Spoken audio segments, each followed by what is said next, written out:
So, welcome to this session this afternoon. Thank you for joining us, everybody, and thank you, Laura, for coming along. Thank you for having me. And I know we've talked before about pathological demand avoidance, but it is something that you are very much in the thick of when you're out and about. And so that's why when people ask me, can we set something up, it's always good to do it. But before anything else, just people who have joined us this afternoon might like to see this little selfie that we took about 10 minutes ago.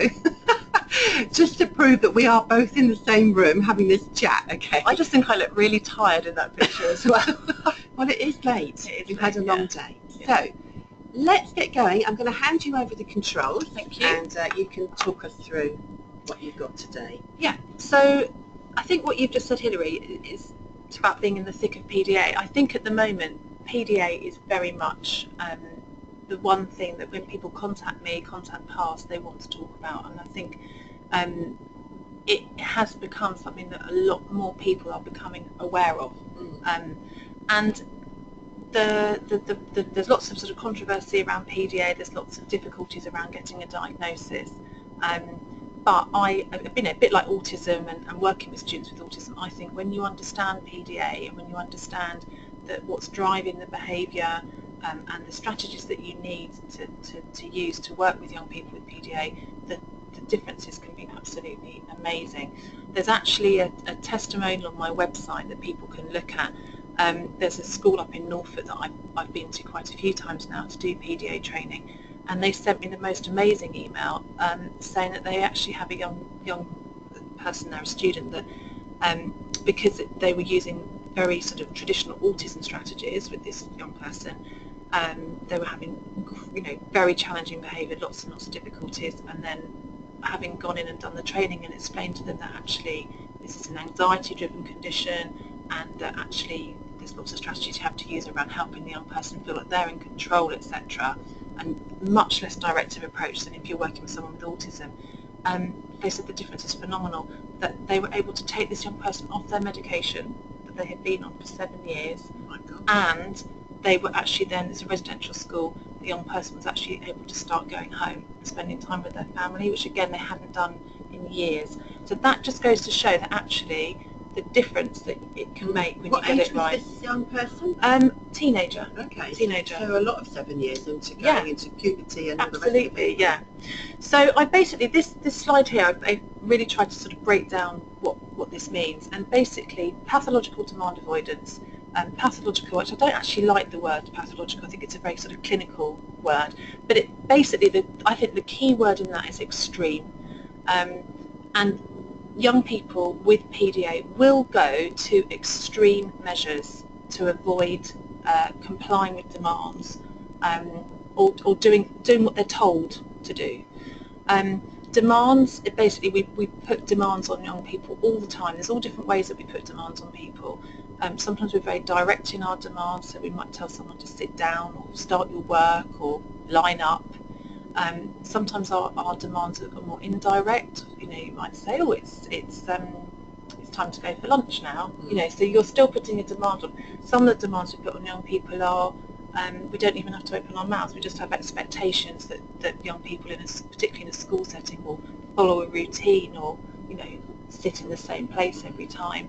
And then obviously the avoidance is the act of avoiding something. And again, what I understand, the young people I work with PDAs, they are very, very clever at avoiding things that they don't want to do, and they will go to extreme measures to do this, and also be quite manipulative sometimes in terms of in how they get out of doing something. The two slides here, these are little sort of slides that I've found on the internet, which I think are really useful. The blue one, it's pathological demand avoidance, is a complex, challenging and misunderstood condition that is often ignored or not even recognised by many professionals. And I think this is really, really important. PDA is not in the DSM, no.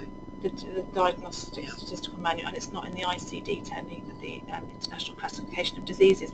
So there are professionals out there who will say, well, it doesn't exist, it's not in any of these manuals, or that they will say that they can't diagnose a condition that officially does not exist. And I think that's very difficult for parents. I think it's difficult for parents if they're trying to sort of get a diagnosis of something that they know their child has and they're being told no, we can't do it. And I think it's also very frustrating for parents because there are some local authorities that do and some that don't, and I think that's very confusing. If anybody is listening who's in Surrey based, either parents or professionals, I do have a document that I can send, which is actually the official Surrey statement on PDA. What we say in Surrey is that although we can't diagnose it as a separate condition, professionals in Surrey do recognise that there are children with a type of autism that presents very differently from classic autism and Asperger's syndrome, and that they recognise that people with PDA, individuals with PDA, do need a different approach. However, you will need to get an autism diagnosis to be able to access that support. And again, that's where one of the difficulties is, because some children so some of the children I work with probably won't get an autism diagnosis because their imagination is too good or their social skills appear to be too good, and we're going to talk about that in a minute. The green card then says behind the behaviour is a child suffering from anxiety, depression, social isolation and low self-esteem. And again, I think that's very, very important. The key word in that is anxiety, but often these children and young people do not look like anxious children. They appear quite confident. Sometimes some of the young people I work with even appear quite overconfident, arrogant. I'd hate to use the word, but even quite cocky children. But they're not. It's all really an act. It's covering up all their anxiety. There's not a huge number of books on PDA that you can buy. I think there's only 3 at the moment, but there's a book by a lady called Jane Sherwin, who's written a book, My Daughter Is Not Naughty, which is a very interesting read about her journey and the challenges that she has faced and overcome with her daughter Molly. And I think this is a very good description of PDA. She said it's an anxiety-driven need to avoid demands and to remain in control at all times. And again, the message that I get when I do my training on PDA is that this is an anxiety-based condition. And we talk a lot on the training about how anxiety affects all of us and how we all suffer from anxiety, but also how you deal with an anxious child. And actually you deal with an anxious child in a very different way to how you deal with a child who's exhibiting challenging behaviour. The feedback I generally get from parents who attend my course is that is the most useful advice that they get given, to actually think, oh my goodness, my poor child, they are terrified, they are so overwhelmed. Don't you? It's not driven by naughtiness. It's more. No. You should be more sympathetic to the cause. Absolutely, yeah. So if I said to you, Hilary, before I came out to meet you to this webinar today, I had a temper tantrum because I couldn't find my car keys and I was running late. What would you think if I said I had a temper tantrum? You're a prima donna, Laura. Yeah, and I need to grow up. Get a grip. Yeah, exactly. But if I said to you, I had a panic attack today, before I came over to meet you because I was running late and I couldn't find my keys, what would you think then? It's a different approach, yeah. Isn't it? Yeah. So you would think, oh my goodness, poor Laura, are you okay? What can I do to help you? My observable behaviour would probably be exactly the same, but actually, because you think of it as a panic attack, you deal with it very, very differently. There's a timeline that I've put in here, which is actually a little bit out of date now. I do need to update this. But I think what's really important to understand about PDA is that, it's still a relatively newly understood condition. We've only really been sort of researching and beginning to understand autism since the 1940s, and we're still very, very early in our understanding of autism. We still don't really know as much about autism in terms of the causes, the treatment, etc. There's a lot of other conditions, and I think with PDA we're even further behind. I think what's good is that we are beginning to understand it now. We are beginning to, there's a lot more information available. The PDA Society is absolutely brilliant. There is so much information on the PDA Society website. You've got the website link there. If you don't like them on Facebook, and I really urge you to do so, go on their website. There's loads of information that you can download for free. So it's a fantastic website. the knowledge is beginning to spread. People are beginning to sort of understand it, and I know from the parents that I work with, when they find out about PDA and they read up on it and they do a questionnaire which is on the PDA Society website. It's the Extreme Demand Avoidance Questionnaire, which is not a diagnostic tool, but it's a kind of screen. When parents sort of say, you know, often I'll direct them to that if I'm talking about their child and think, hang on a minute, this is ringing some PDA bells. They just say it's like a light bulb moment, you know, and it explains why they haven't fitted the kind of criteria, if you like, or the explanation for an autistic diagnosis. So anyone can go onto the PDA Society website and download that. What's Absolutely. it called? It's called the Extreme Demand Avoidance Questionnaire. And actually, I think extreme demand avoidance is a very good description of this condition, as well as pathological. Yeah. It is extreme demand avoidance. The other website, the other website I always direct people to, because there's a lot of information on there, is the National Autistic Society website, who have now got a huge amount of information on there. So this next slide here is actually from the National Autistic Society website, and again I think this is an excellent description of PDA. So basically it is now considered by many, not by all, but by many, to be considered part of the autism spectrum. And the key to PDA is that it is still autism, and it's absolutely essential to remember this is still an autism spectrum condition. So young people with the condition will still have difficulties with social interaction, communication and imagination. However, the key difference is that people with PDA will go to very, very extreme measures to avoid demands and expectations, and that again it's pointed out there that it's all based on anxiety. And again, the last paragraph there sort of shows how, you know, why I think a lot of children with PDA are missed, because their communication and social skills appear to be better. These are quotes from Jane Sherwin's daughter, and again I've always said that the best way to learn about any condition is to talk to people who have it, or to read people's personal experiences. And I think this is very, very interesting, because what these quotes all show really is that this is just as frustrating for this little girl, this young person has, you know, this isn't that she just doesn't want to do something, this is that she can't. And I think again that is what you have to think of with the two words want and can't. Are you scared of spiders, Hilary? Snakes? Not especially, no. What is there any animal that if I pulled out of my bag now you'd be frightened of it? I might not like a snake. A snake? Yeah. So if I said to you, I've got a snake in my bag, and it's a nice snake, it's quite a friendly snake, and I just want you to sit with it around your neck for the rest of this webinar, what would you say? I would be very happy. I might even say no. Okay, and if I insisted that you did it and said things to you like, but it's a nice snake, it won't hurt you, would that in any way convince you? No. No. And if I kept pushing and pushing and said, but Hilary, it's a bit cross. Okay, and then if I still kept pushing, I'd send you out.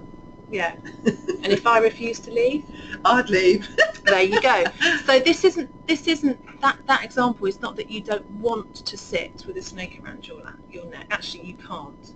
If someone said, I don't like spiders, if someone said to me, you need to sit with a spider on your lap, I couldn't.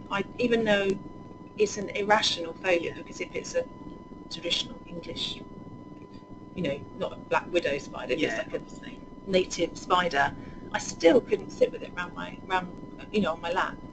So it's not that these young people don't want to do something; they can't do it, and that's very, very important.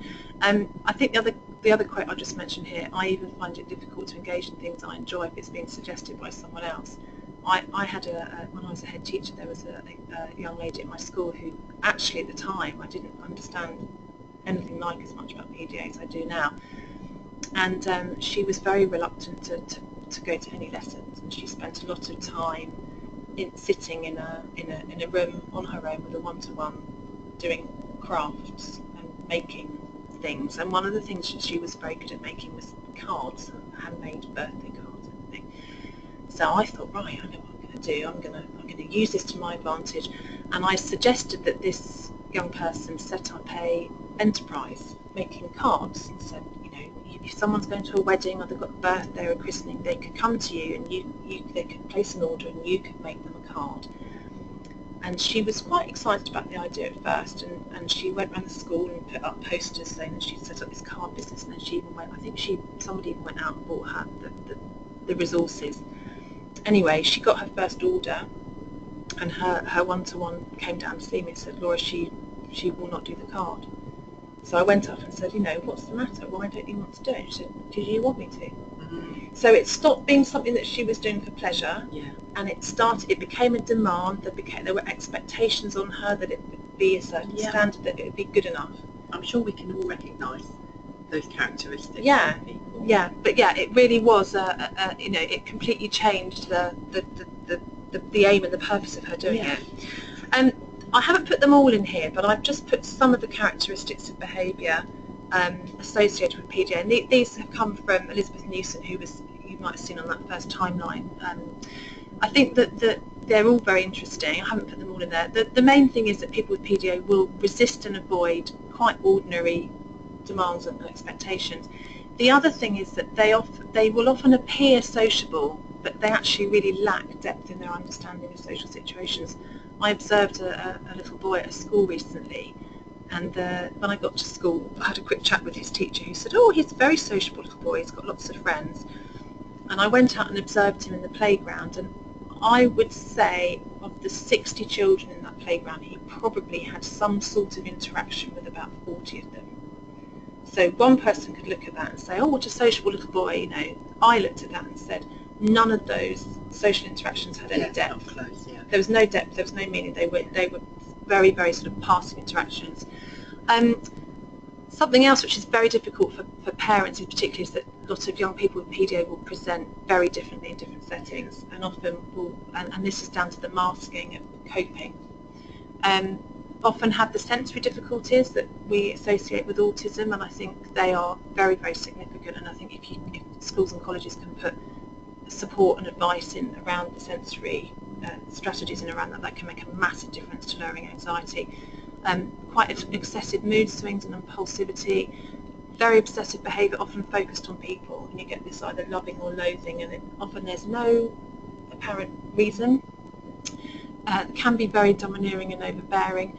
Parents often describe this Jekyll and Hyde personality, and I'm actually meeting a new family this weekend, and they've said to me that you will never realise that our son can be so challenging. He'll be absolutely charming when you meet him, and I said, that's fine, that's normal, I'm used to that.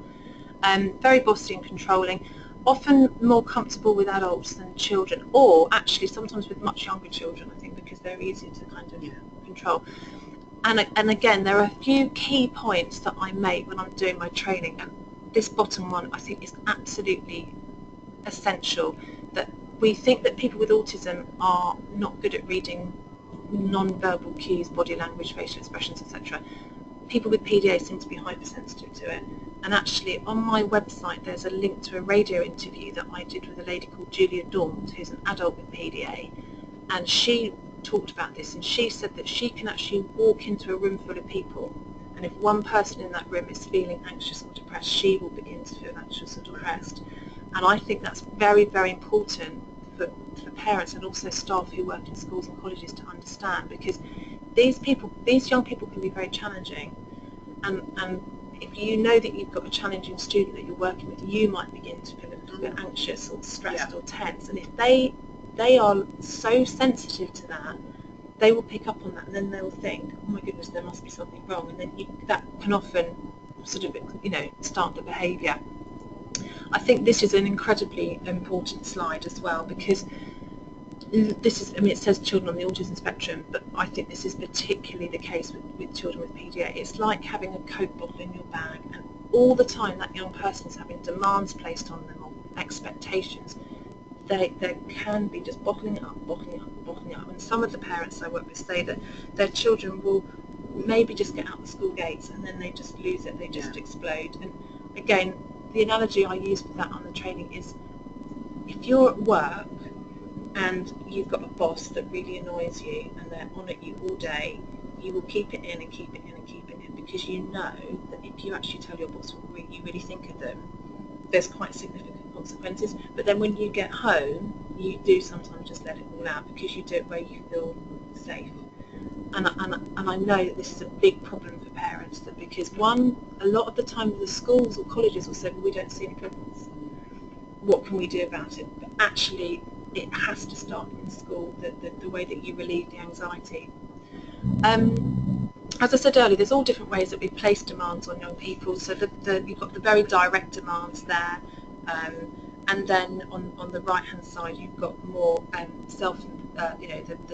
the subtle demands, silent demands here, responding to a question.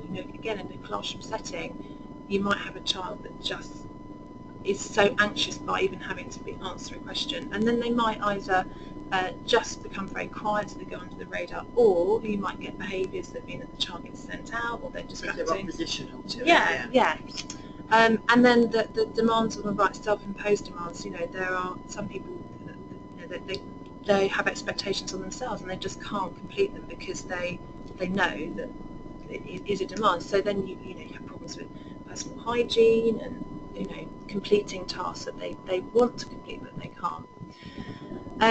I've put some examples here of how demands can be avoided, and as I said earlier, my experience is that young people with PDA are extremely good at avoiding demands. So this one here, I'll do it in 5 minutes, and when I mention this one on my parents training, everybody kind of like laughs, and you see all these kind of like everyone sort of going, oh God, yeah, my son or daughter says that all the time. You might just get complete refusal of, no, I'm not going to do that now. You might get someone saying, no, I don't want to do it that way, but I'll do it this way instead. So they're kind of agreeing to do something, but they're doing it very much on their terms. You often get lots of sort of complaints about physical illness. I can't do it, I've got a tummy ache, which could be anxiety, or it could be an excuse. I've had people say to me, oh, I can't, one little girl thinking, I can't do any writing, I've really hurt my finger, and I sort of actually had to get a microscope out to see what was there. Distracting you by, oh look, there's a dog outside, let's go and look at that, and not do the work that I've wanted, what you want me to do. Or it might just be, I can't do that, and just refusing that way. Lots of similarities between PDA and autism, and also PDA and ODD, oppositional defiance disorder. Yeah, it can be the same. Again, that's when I think that use of that can't and won't is quite good. I think ODD is, again, using the snake analogy, ODD would be more, I'm not going to sit with the snake around my neck because you want me to, you told me to. And also you can't make me. Yeah. Whereas with PDA it's more, I can't, because it's the anxiety. Yeah, so I think that's a good analogy to think about the differences of actually ODD is won't and PDA is more can't.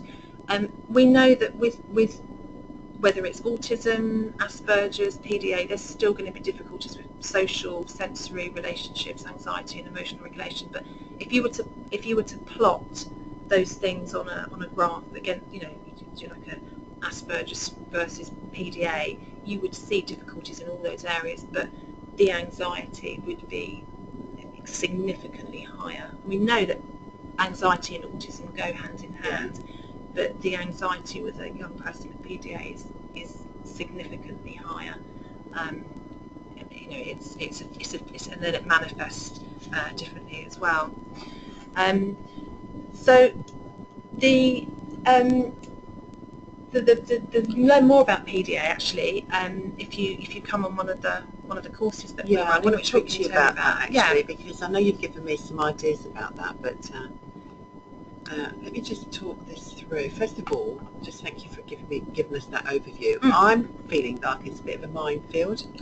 It is a bit of a minefield, and it's a very complex condition, and I do think that the young people that I work with PDA are incredibly complex. And I just to give you an example, often when I meet these young people, they are so intelligent in some ways, like they're academically so intelligent and almost very mature, but then in other ways emotionally they're very, very immature. So you've got this real kind of almost like this inner sort of turmoil of what's going on.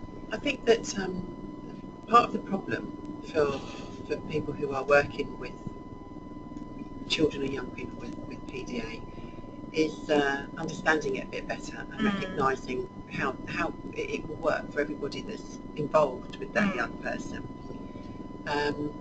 Now, I've got some questions to ask you, which some members of the behaviour expert group have asked me to ask you, but we'll do that in a minute. Let me just have a look back at these things. You've given me these dates, that you've got some training coming up, because I know people always ask me when's the next one. So this one's in London, 3rd of July, and it's a level 2 accredited. So what's that about then? So the course is accredited by OCN. It's a 6-hour face-to-face course, and there is basically we go through the different sort of areas of PDA, so it's understanding more about the sort of theory about what PDA is, but the majority of the course is about strategies. What strategies do you need to use for these young people? And obviously you have to answer questions. So there's a workbut. So everybody fills in a workbook, which they can either fill out and hand in on the day, or some people prefer to take notes, and then they can fill it out later and send it back to me. So it's a national qualification, short course qualification, very good. And you've got another one which is for parents and professionals. So professionals meaning teachers? I mean anybody who's involved with a young person. I would say TAs as well, anybody that works support staff. Yeah, absolutely. And this one is half a day. What time does that start? 9:30. 9:30, so it's a morning in Surrey, and so that's half a day, and it's non-accredited, so it's regular, straightforward training. It's very much more information and understanding. Here are the learning outcomes for your level 2. So you understand it a bit better, then you know about the impact it has on a person, and then the positive behaviour management, and then reducing the impact that it has. So that's quite good, and that's in the 6 hours for the day.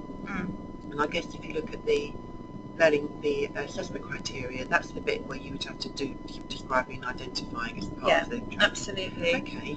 So, and I know that your training is the same, Hilary, that what people want when they come on training courses, it's interesting.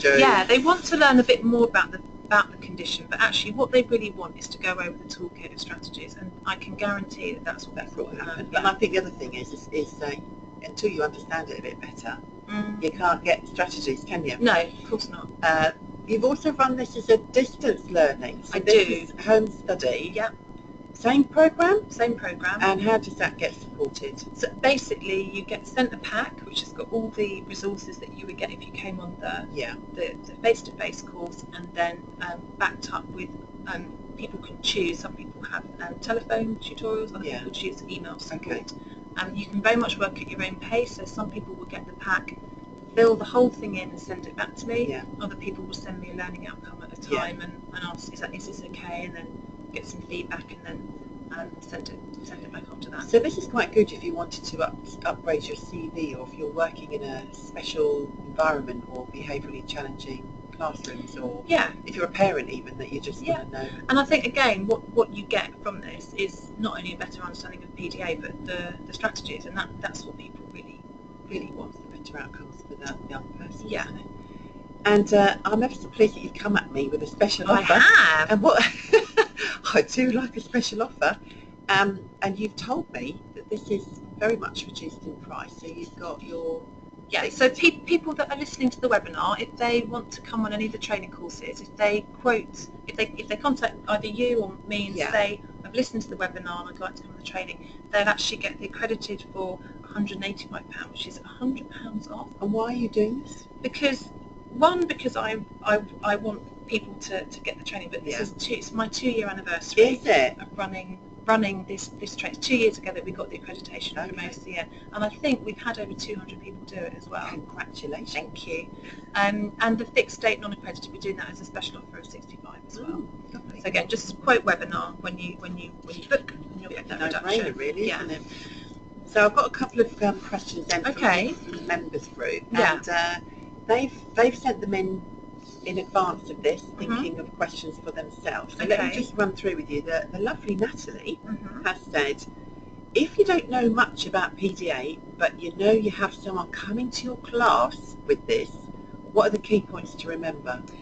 Okay, I think the main point to remember is again, as I've already mentioned, that this is an anxiety-based condition. So again, it's thinking of what, this person is not being naughty, they're not being difficult, it's not that they don't want to do it, it's that they can't. The key to working with someone with PDA is to let them think that they are in control. Yeah. So instead of saying, sit down and do your work, you would say, where would you like to sit to do your work? Okay. Would you like to start with the written work or the board work? Do you want me to write for you, or would you like to write? You're going to, instead of saying write your name and the date, are you going to write your name first or the date first? Yeah. So you become very kind of, very sort of, it comes very naturally actually. You offer choices. A choice of two. Yeah, a choice of two. Also look for areas of interest that you can use to really engage as well. If you know somebody's got a real interest in computers, let them use the computer. Yeah. Can they do like a project-based learning? Okay. And again, I think also another really key point is, just as I mentioned earlier, just remembering, if you think, oh my God, I've got someone with PDA, they're going to be really, really challenging, and you're anxious and you're nervous, they will pick up on that. And that will obviously raise the anxiety. Right. Thank you. Tuba, who is a higher level teaching assistant, she says, how do you inform the other students that they aren't just being naughty? I think that's a really difficult one. I think that's very, very difficult. I think that the long-term answer to that is actually we have to educate all young people to understand and accept that we're all different, and that we all have areas that we find easy, and we all have areas that we find difficult. But I think really that the sort of something that you can say is, so and so finds that really difficult. That's why we're helping them. Remember that you find that really difficult. Also, sometimes actually kind of using, and we one of the things that we really recommend you do in sort of the primary model to help children with difficulties is like the circle of friends approach, and actually not being frightened to tell people so and so's got autism, so and so's got ADHD. So I mean, you might not want to use those labels with certain younger children. Yeah.